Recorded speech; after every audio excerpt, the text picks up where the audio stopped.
Chapter 31. The Funeral of the Big Tree. In the 11th year, on the first day of the 3rd month, God's message came to me.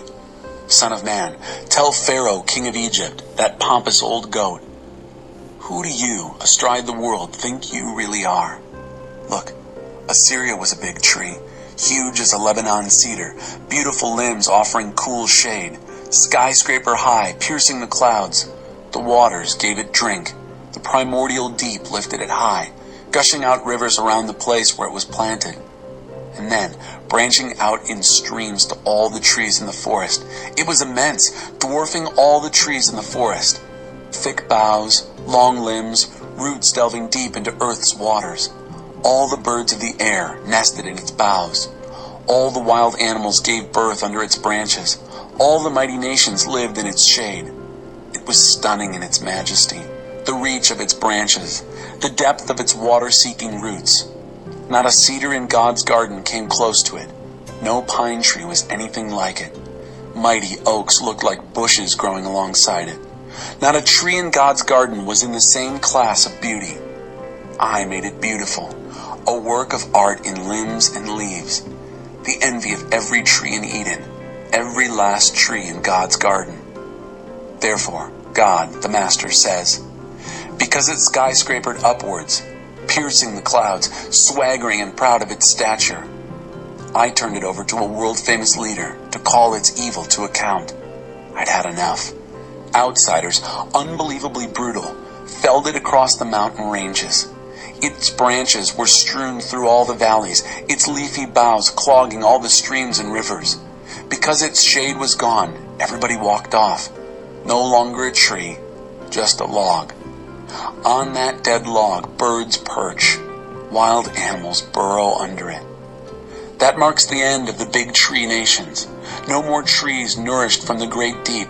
No more cloud-piercing trees. No more earth-born trees taking over.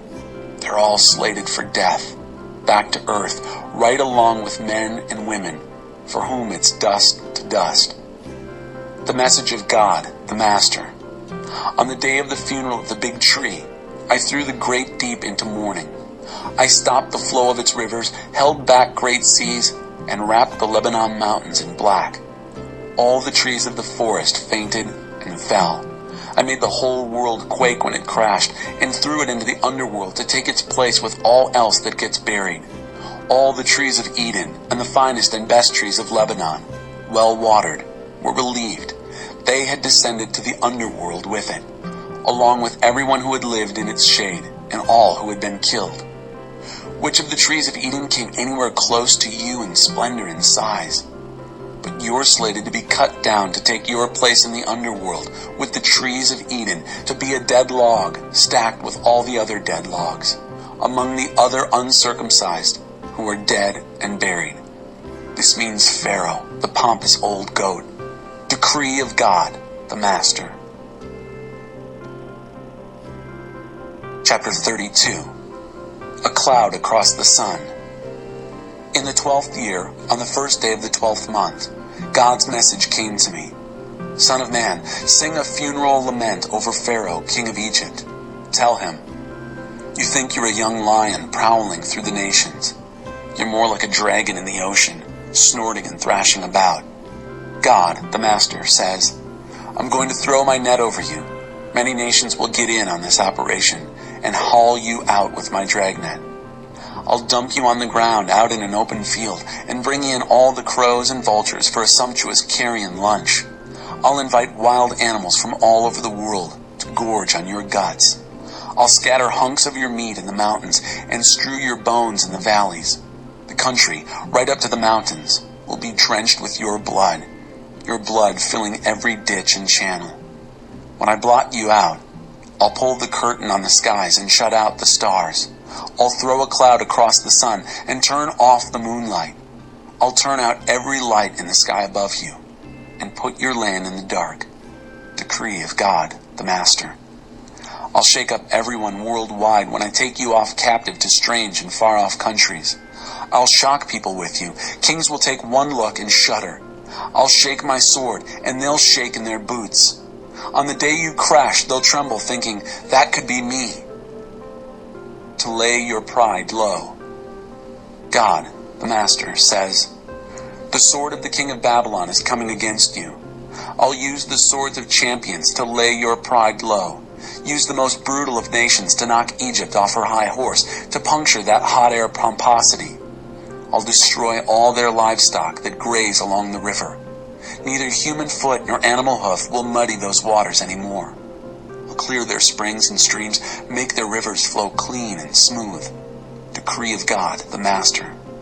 When I turn Egypt back to the wild and strip her clean of all her abundant produce, when I strike dead all who live there, then they'll realize that I am God. This is a funeral song. Chant it. Daughters of the nations, chant it. Chant it over Egypt for the death of its pomp. Decree of God, the Master. In the 12th year, on the 15th day of the first month, God's message came to me. Son of man, lament over Egypt's pompous ways.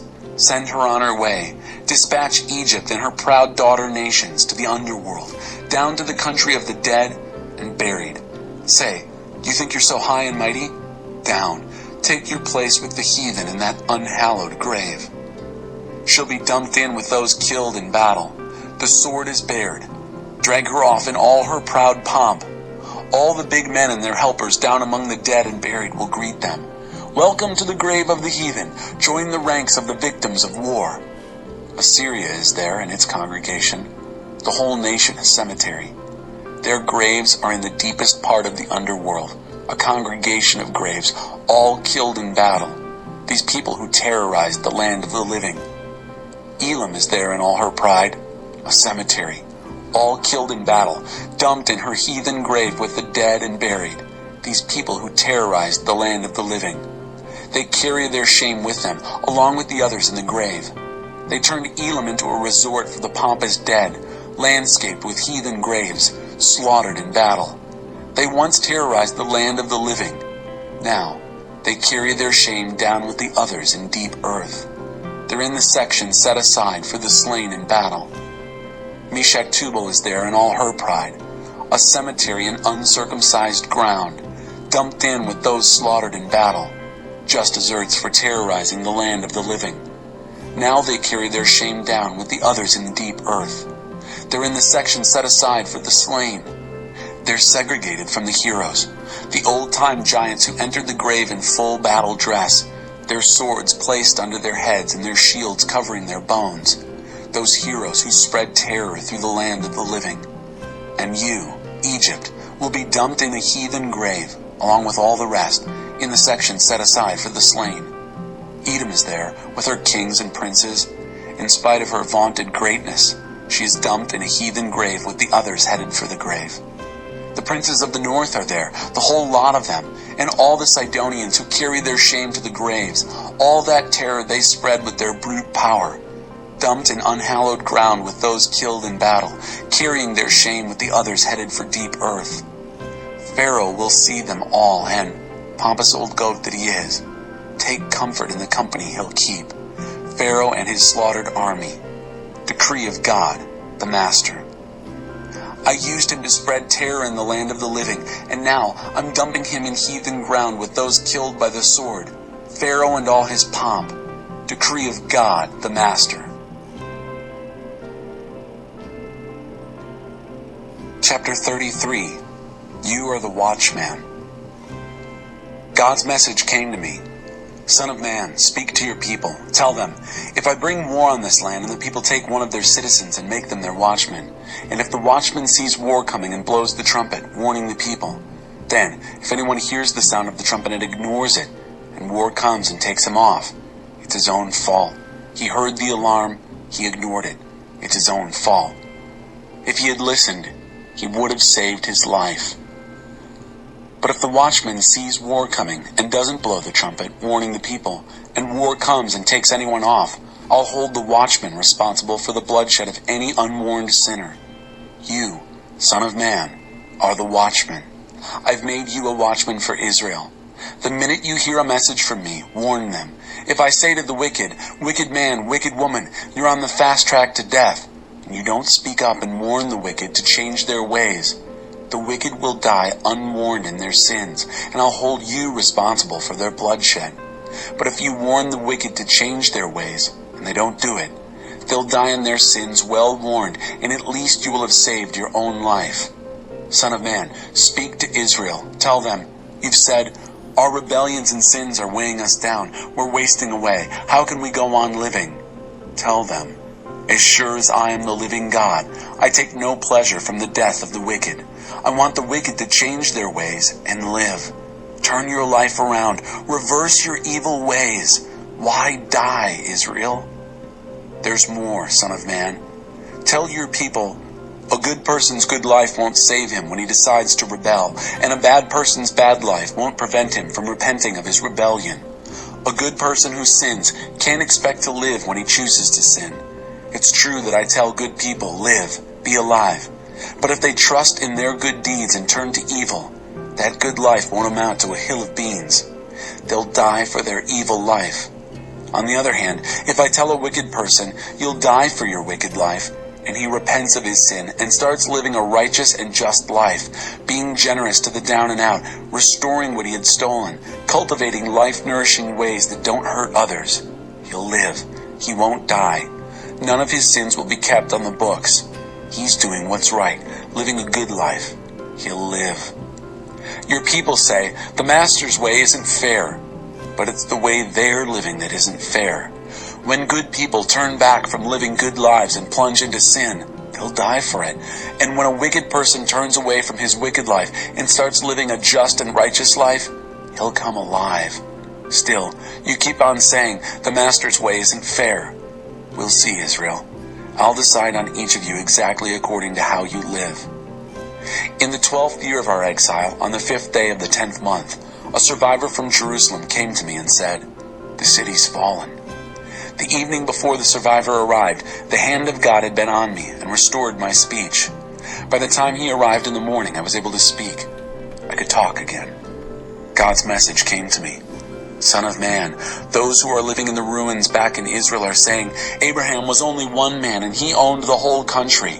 But there are lots of us. Our ownership is even more certain.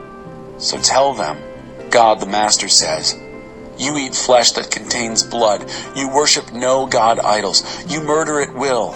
And you expect to own this land? You rely on the sword. You engage in obscenities. You indulge in sex at random, anyone, anytime. And you still expect to own this land? Tell them this, Ezekiel, the message of God, the Master.